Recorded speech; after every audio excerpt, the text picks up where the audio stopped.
todos y a todas que están con nosotros. El título de nuestro mensaje esta mañana es el Domingo de Ramos, tragedia en medio de triunfo. Todos nosotros me imagino que hemos visto, y quizás hasta algunos hemos participado en algún desfile de nuestras vidas. Yo estuve en mi instituto, era muy pequeño, y tuvimos una pequeña banda de instrumentos y pues yo estuvimos, pues parte del trabajo era también de ir en desfiles, marchando y así. Y pues lo disfrutamos y así en una manera. También estuve en los Scouts y varias veces también nos tocó pues hacer desfiles en diferentes sitios aquí.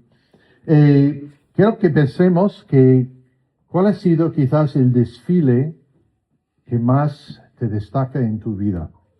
Quizás era de chaval mirando los de cabalgata o algún desfile militar o algún desfile en tu pueblo, no sé. Pero sin duda, pues todos nosotros tenemos recuerdos de un desfile que realmente fue impactante en nuestra vida.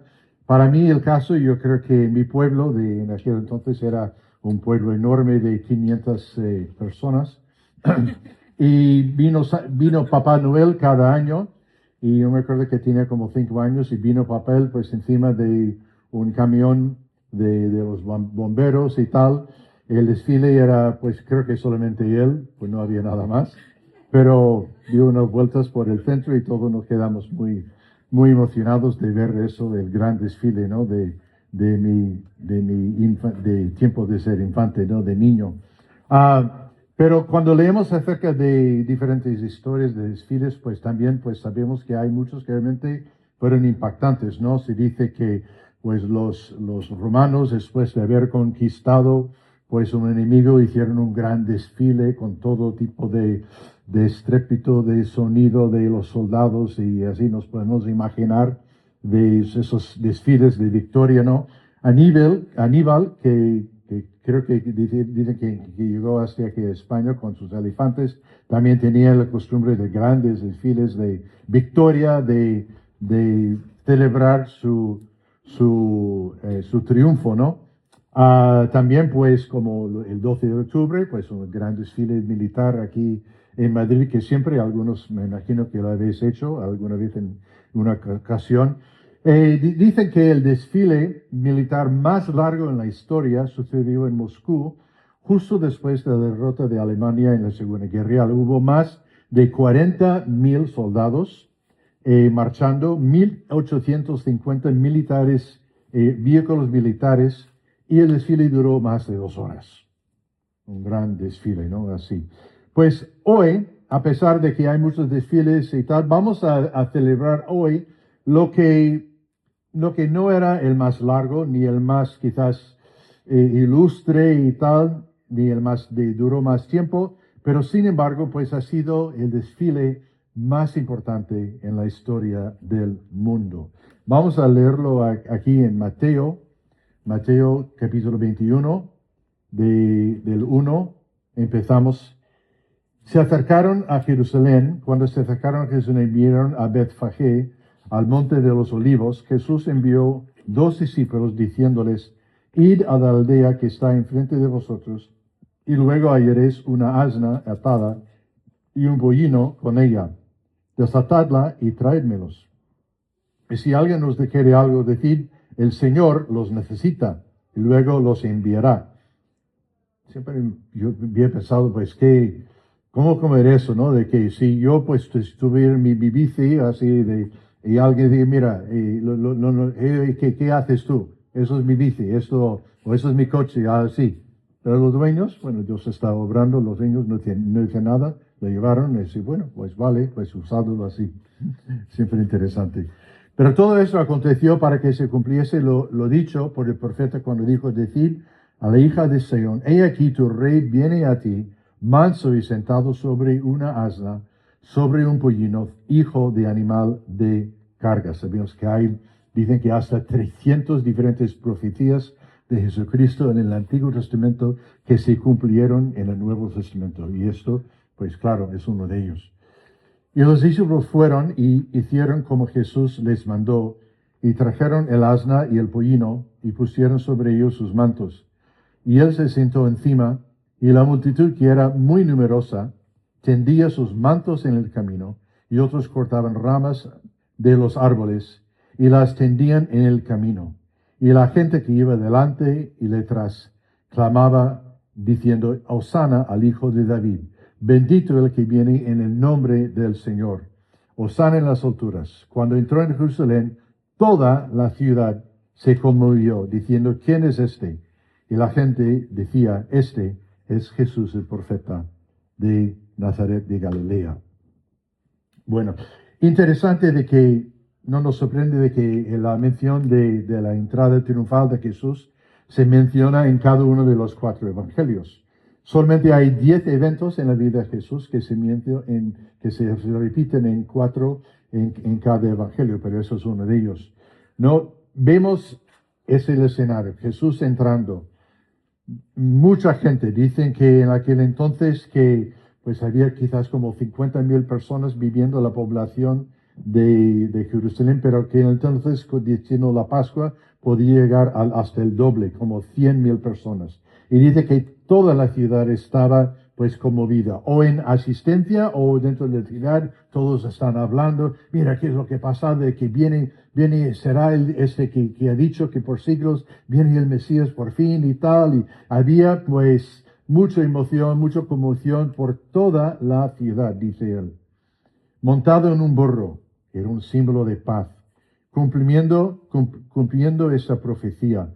Multitudes pusieron sus mantos y ramas de palma. Están como hoy en día, pues cuando un célebre viene, pues ponemos la alfombra roja. Pues en aquel entonces es lo que hicieron, dando la mejor venida posible para Jesús a Jerusalén. Y todo nos parece, wow, eso es una escena fantástica, mira lo que está pasando en todo esto.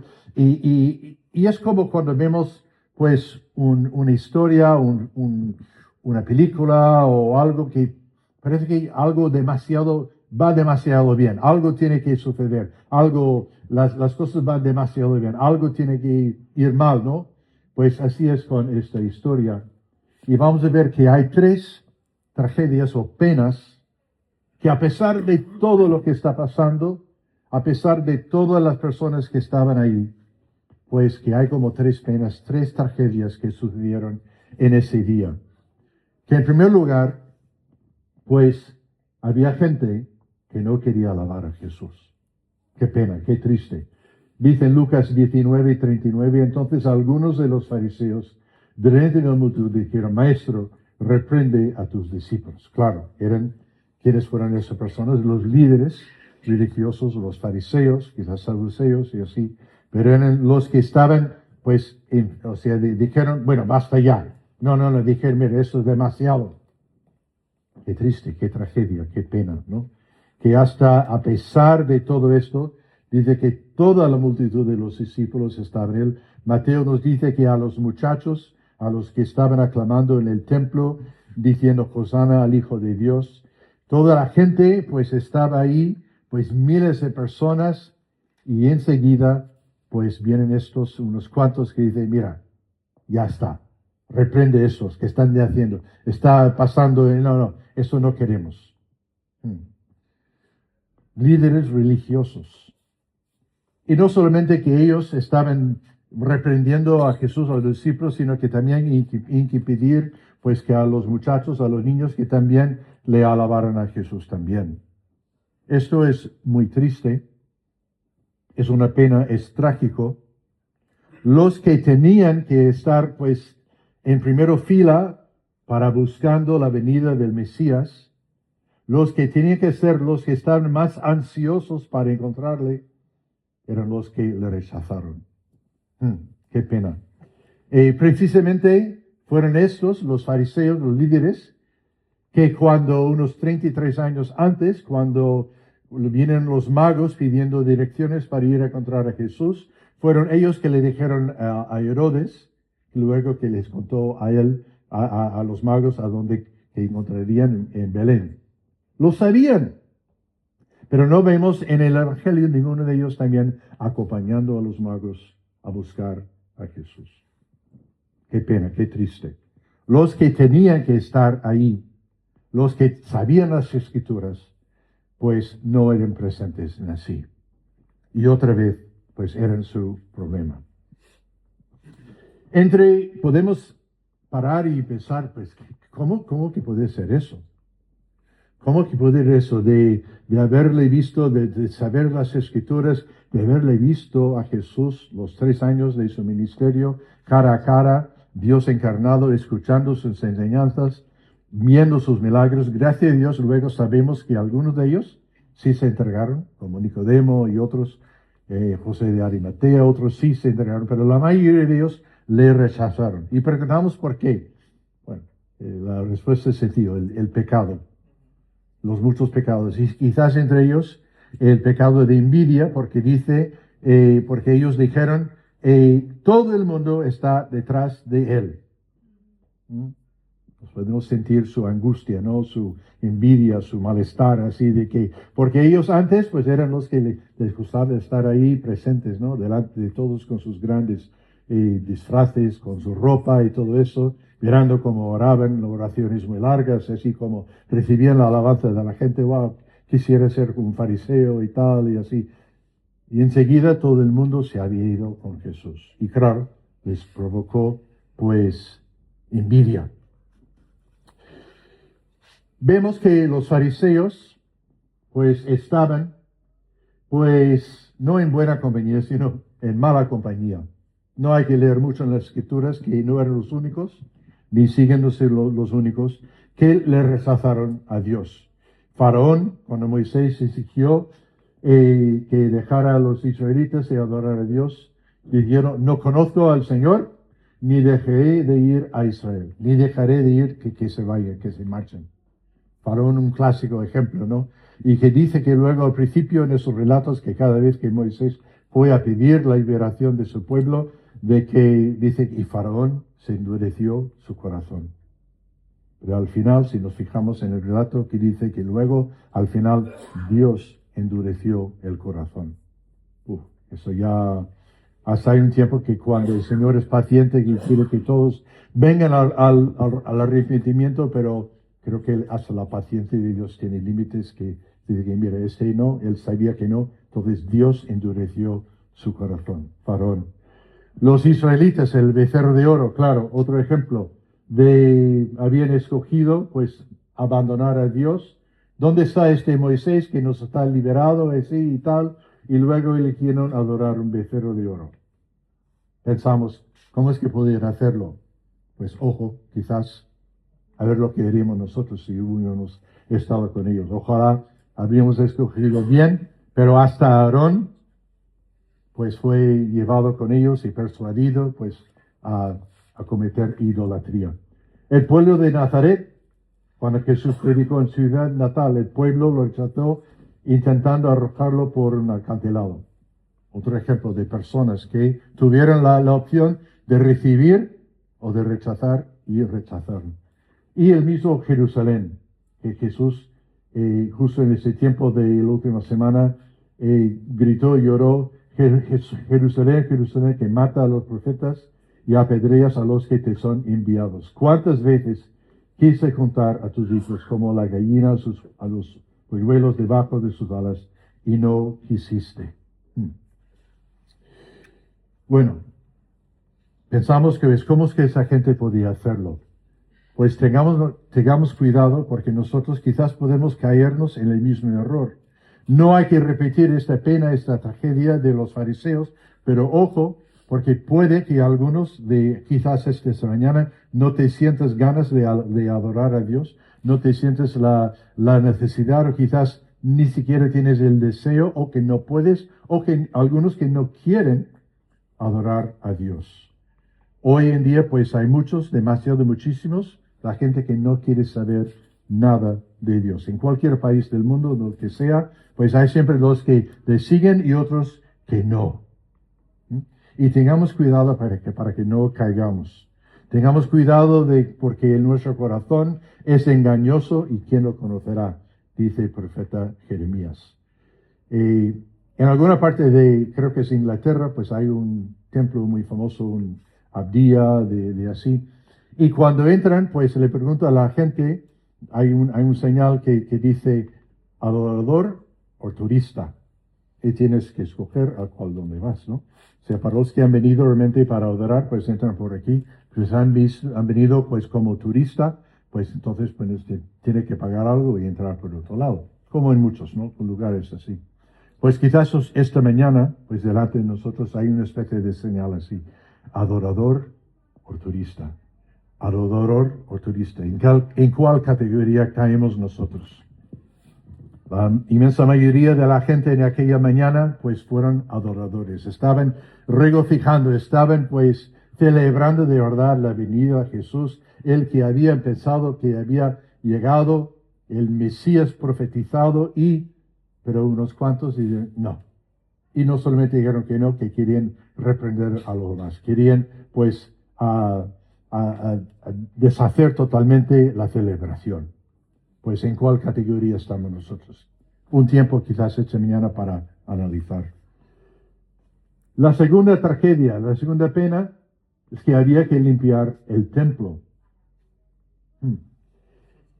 Sabemos que el templo de los judíos en ese tiempo era pues era majestuoso, un edificio espléndido, realmente fue pues todo el objeto de toda la adoración de los israelitas y que debía haber sido el lugar más precioso para el pueblo de Dios. Y sin duda, pues por mucho tiempo, por muchos años, lo fue así.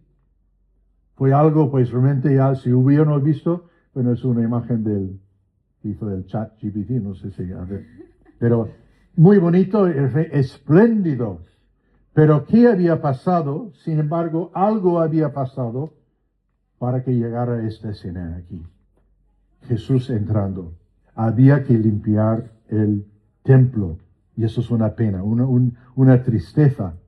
Jesús entró pensando, bueno, sabía ya lo que estaba pasando, pero entrando, y luego sabemos el relato de historia, había corrupción en el templo, el lugar que debía ser santo se había convertido en mercado donde venían animales de cambio de dinero, y no solamente pues eso quizás en parte porque hay gente que llegaba que tenía que comprar un cordero para sacrificio, pero engañaron a la gente, engañaron y vendían animales imperfectos. Y los cambistas de dinero pues también engañaron a la gente. Era realmente un mercado y o sea, ya no era como debiera ser.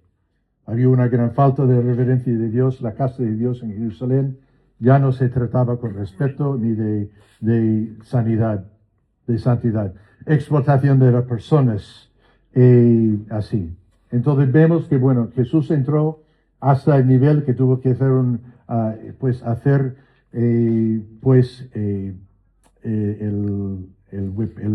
aceite, el azote. Azote, sí, azote. Bueno, azote. O sea, y para luego tumbar las mesas y soltar los animales y todo. Realmente, para que llegase pues a este fin, pues realmente había sido algo.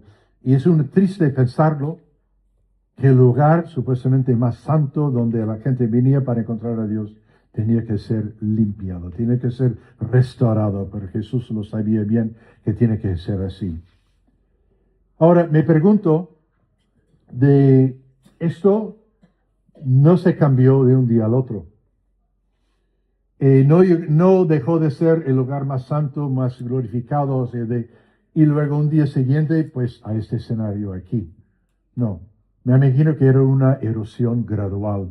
Había algo que sucedió así poco a poco, de un atajo aquí, un descuido ahí, una conveniencia aquí, bueno, vale, no pasa nada, no sé, podemos así, una desobediencia allá para no, así, y gradualmente llegó a ser.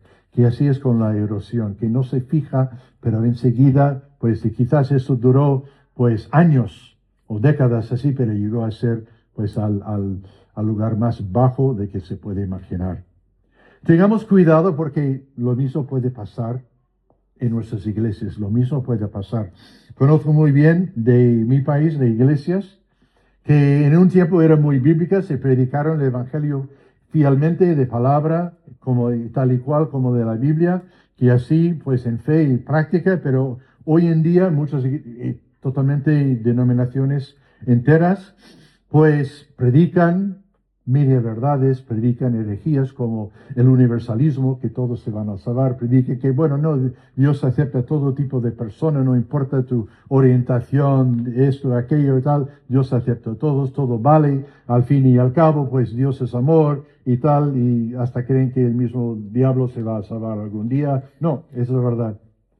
Predican un evangelio de cachorros y florecitas salvajes, así como así. Es triste. Pero la cosa es que estas iglesias no llegaron así de un punto al otro. No, de un domingo al otro no dejaron de predicar el evangelio verdadero y luego empezaron a predicar esas tonterías. No, fue gradualmente, gradualmente, poco a poco, de poco a poco. Dicen algunos lo que una generación deja de predicar, la siguiente generación deja de creer. Hoy en día, por ejemplo, en muchos lugares la gente ya no cree, por ejemplo, en el infierno, porque nunca escucharon una predicación sobre eso. Entonces, bueno, lo que deja de predicar, la siguiente dejará de creer y así. Y así es lo que pasa.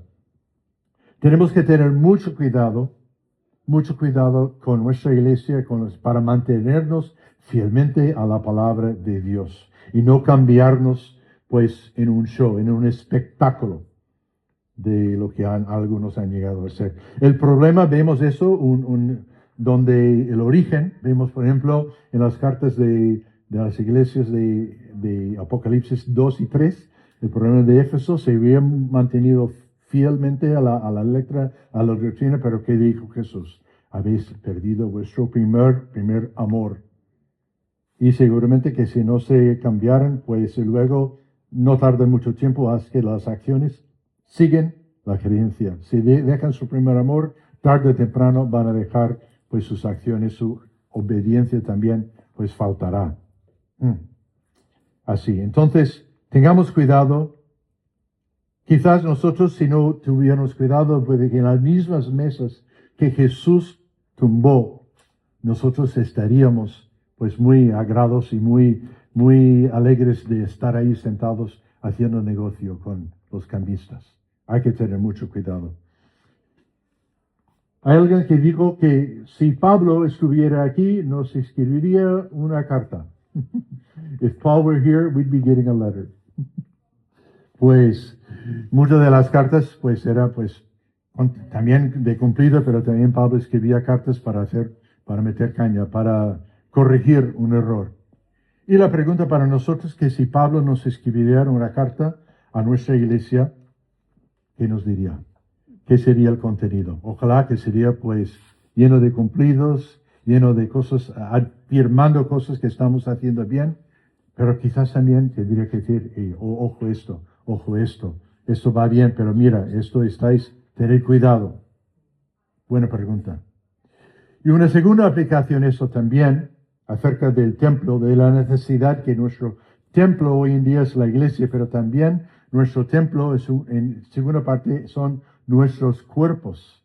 Y también, pues, en la misma situación debimos también darle permiso a Jesús que nos hiciera una limpieza de nuestros cuerpos, de nuestro interior también. Jesús dijo en 1 Corintios 6:19, ¿o ignoráis que vuestro cuerpo es templo del Espíritu Santo, el cual está en vosotros, el cual tenéis de Dios, y que no sois vuestros? Y así de la misma manera, cuando persona viene a Cristo, empieza pues un proceso que se llama la santificación.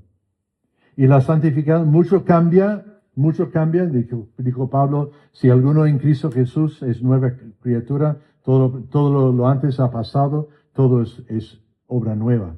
Pero también sabemos que es un proceso gradual. Es cuando nuestro cuerpo, nuestra vida es como una casa de varias habitaciones y todo en oscuridad, y viene la luz del Espíritu Santo y nos enciende aquí, en esa alfombra quizás de no sé qué área de nuestra vida, ¿verdad? Y pensamos, ay, mira, todo está, wow, no tengo que, mira, está todo, o sea, desorden, tengo que poner cosas, tengo que sacar algunos muebles, tengo que hacer. Y luego el Espíritu Santo va de habitación, de lugar, enseñándonos, iluminándonos áreas donde que tenemos que corregir, que cambiar, arrepentirnos. Entonces, en esta mañana también, pues, debemos así analizarnos, siempre dando permiso a Dios para que venga para examinar todas las áreas, las facetas de nuestras vidas. Bueno, hemos hablado de dos penas, de dos tragedias. La primera, que había gente que no quería alabar a Dios, y la segunda, que la necesidad de tener que limpiar el templo.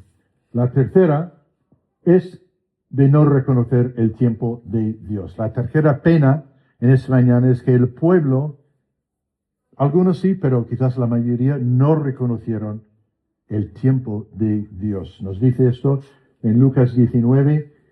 Y cuando llegó cerca de la ciudad, al verla, lloró sobre ella, diciendo, oh, si también tú conocieses al menos que en este tu día lo que es para tu paz. Mas ahora está encubierto de tus ojos, porque vendrán días sobre ti cuando tus enemigos te rodearán con vallado y te sitiarán, por todas partes te estrecharán y te derribarán a tierra y tus hijos dentro de ti, y no dejarán en ti piedra sobre piedra, por cuanto no conociste el tiempo de tu visitación. Wow, qué pena, qué triste. Interesante, uno de los atributos dados, unos cumplidos dados a uno de los pueblos de Israel, Isaacar, fue precisamente que conocían los tiempos en que vivían. Entendían los propósitos de Dios y su rol que tiene que hacer. Y entendieron los tiempos en que vivían y por lo tanto, me imagino, pues hicieron grandes cosas para Dios aprovechando, porque sí reconocieron. Pero el peligro y lo que hicieron la mayoría de la gente en este tiempo es no reconocieron el tiempo. La profecía bíblica estaba cumpliendo justo antes de sus ojos y la mayoría no lo comprendieron. Vieron a Jesús el Mesías entrando cuando Isaías había dicho, mirad, viene vuestro Salvador. Y como Zacarías dijo, mirad, vuestro Rey viene a vosotros justo con salvación, amable y montado en un burro, en un potro, el potro de un burro. ¿Qué cosa pensamos? Algunos sin duda reconocieron, que se dieron cuenta, pero la mayoría, sobre todo los líderes, los fariseos, no reconocieron los tiempos en que estaban pensando, y infelizmente la mayoría del pueblo judío hoy en día sigue esperando, los que creen, porque muchos no son agnósticos o ateos, pero la mayoría siguen esperando la venida del Mesías. No reconocieron los tiempos y todavía no lo reconocen. Qué pena, ¿no? De tener a Dios delante de ellos. Ellos habían visto a Jesús cara a cara y no reconocer de que era el Mesías que había venido. Qué triste. Ahora, podemos sacudir la cabeza y enseñamos con el dedo a esas personas y ves, ¿cómo podían hacerlo? ¿Cómo podían hacer ese error de no reconocer que Jesús había venido, que estaba presente con ellos? Pues tengamos cuidado porque hoy mismo nosotros, la iglesia, también podemos caer en el mismo error de no reconocer los tiempos en que vivimos nosotros, de no pensar. Hay los que piensan, bueno, Jesús, sí, vino y dijo que vendría, pero quién sabe cuándo y tal, y bueno, igual como han pasado 2000 años, pasarán otros 2000 años y tal y así. Y quizás no están reconociendo lo que está alrededor de nosotros. Creo hoy en día es así. Yo pienso, por ejemplo, hay muchas señales que debemos hacer caso. El aumento de guerras, conflicto entre naciones, en este último mes, ni entrar en detalles. Crecimiento de maldad y violencia en el mundo. Pérdida de valores morales y espirituales. Falsos profetas y engaños religiosos. Desastres naturales más frecuentes, terremotos, pestes, hambrunas. Enfriamiento del amor y de la fe en muchas personas. Persecución a creyentes y a cristianos. Sabes que en este último siglo han Han muerto más personas por la causa de Cristo en todos los siglos combinados antes. Han muerto más en los últimos 100 años. Expansión del Evangelio a todas las naciones, gracias a Dios, eso sí, algo positivo, que el Evangelio está llegando, pero también es otra señal que dijo que, y luego vendrá el fin, cuando haya sido predicado mi palabra en extensión, luego vendrá el fin. Ojo, pues el tiempo está llegando. ¿Sí? Avances rápidos en conocimiento de tecnología, bueno, de eso ni hablar. La I, por ejemplo, increíble lo que está pasando. O sea, de lo que ni siquiera podemos pensar en dónde estaremos dentro de 5 años, en 3 años, de lo que ha pasado aquí. Hoy en día, pues, creo que ni siquiera los científicos tienen una idea de lo que vendrá. Y la sensación, pues dice la sensación general de incertidumbre y ansiedad global. Creo que eso hemos visto más que nunca, pues, en últimos y así. Qué pena, ¿no? Qué pena. Dijo Jesús en una ocasión, vinieron los fariseos y los saduceos para tentarle y le pidieron que les mostrase señal del cielo. Mas él respondiendo dijo, cuando anochece, decís buen tiempo porque el cielo tiene arreboles. Y por la mañana, hoy habrá tempestad porque tiene arreboles en el cielo nublado. Hipócritas, sabéis distinguir el aspecto del cielo, mas las señales de los tiempos no podéis. La generación mala adúltera demanda señal, pero señal no se le ha dada, sino la señal del profeta Jonás, y dejándolos se fue. Qué pena, ¿no? Que a pesar de todas las señales, todo lo que está pasando, pues quizás la mayoría de las personas no se fijan, bueno, así que eso, bueno, es porque esto y lo que está pasando, no ven que Dios está detrás de todo, pues llevando todo, pues, a su fin. No tenemos la capacidad en general.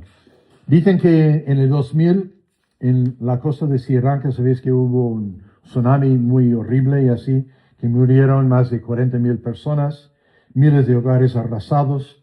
Pero cuando el proceso de reconstrucción comenzó poco después, uno de los descubrimientos muy extraños fue que antes del tsunami, los animales de las reservas cercanas alrededor del mar percibían instintivamente el peligro que les estaba acercando. Y como resultado se desplazaron a terrenos más altos, a tierra donde escaparían los efectos de las olas asesinas. ¡Wow! ¿Qué es lo que tenían ellos que ojalá que el hombre no así? Interesante, ¿no? Como tuvieron esta capacidad especial. Jeremías dijo algo clave esto, parecido. Dice, aún la cigüeña en el cielo conoce su tiempo y la tórtola y la grulla y la golondrina guardan el tiempo de su venida, pero mi pueblo no conoce el juicio del Señor. Wow, qué cosa. Pues diríamos, bueno, ojalá tuvieran nosotros pues alguna capacidad especiales que esos animales. Pues ojalá que sí, pues la tenemos y está en tus manos o está en tu teléfono. La Biblia nos da claramente y Dios nos ha provisto todo lo que necesitamos saber para reconocer que estamos viviendo. Solamente hay que leer Mateo 24 y otros de todas las cosas, que guerra contra guerra y todo tipo de terremoto, todo lo que está pasando hoy en día. Entonces Dios nos ha dado pues la herramienta de la Biblia y no caigamos en ese error de no reconocer los tiempos. Yo sí creo que estamos viviendo en los últimos. Yo creo que si hay buena posibilidad que Jesús vuelva en nuestras vidas, que puede que sí, que nosotros veremos especulación, pero también han leído que, bueno, eso vendrá aquí, pero yo creo que más que nada de así. Y no digo eso para espantarnos, para que todos mañana vendamos la casa y así y dejamos los trabajos, no, pero para estar preparados, viviendo para la segunda venida, viviendo, anticipando con gozo y también pues para avisando a los demás de que, oye, ojo, mira lo que está pasando en el Medio Oriente, mira lo que está pasando aquí y para allá, mira en los niveles de corrupción que está llegando, el fin se está acercando. Así, por lo tanto, aprovechando del tiempo para saber, para decir a los demás. Entonces, ¿cómo cambiar tragedia en victoria? En primer lugar, decir, no tenemos que cometer los mismos errores de los fariseos. En vez de rechazarle a Jesús, podemos reconocerle como nuestro Señor y Salvador. Podemos ofrecerle toda nuestra adoración, toda nuestra alabanza, diciendo, Señor Jesús, yo sí creo, yo quiero ser como uno de aquellos que dieron la bienvenida a Jerusalén. Cuando Zacarías le recibió a Jesús, cuando Jesús le visitó, dice que Zacarías le recibió gozosamente. Pues, ¿cómo hemos de recibir a Jesús? ¿Hay otra manera para recibir a Jesús? No, con pleno gozo, con alegría, porque es nuestro Salvador. Y en segundo lugar, permitir que Dios nos limpie nuestro templo, para continuamente que nosotros y para iglesia, para permanecer fielmente a su palabra, para seguir predicando la palabra y poniendo en práctica su palabra.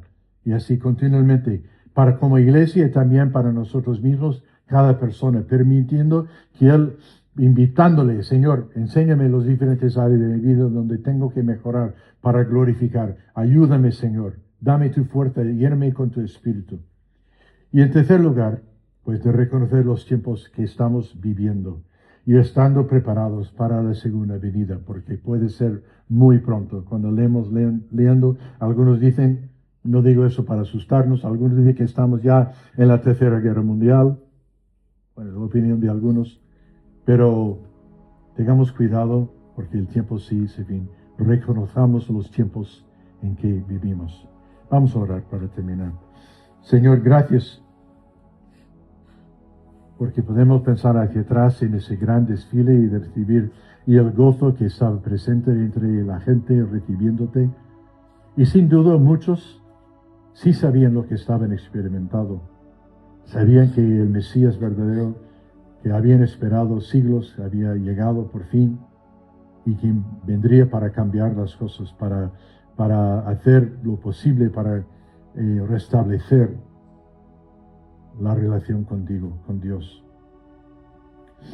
Seguro que había aquellos que te recibieron en aquel día, que te invitaron a su ciudad, que te invitaron a sus vidas. Y Señor, queremos ser encontrados entre ellos. Queremos invitarte, Señor, y recibirte gozosamente en nuestras vidas. Cuida nuestra iglesia, Señor, y cuida nuestras vidas individuales para que podamos ser fieles a tu palabra.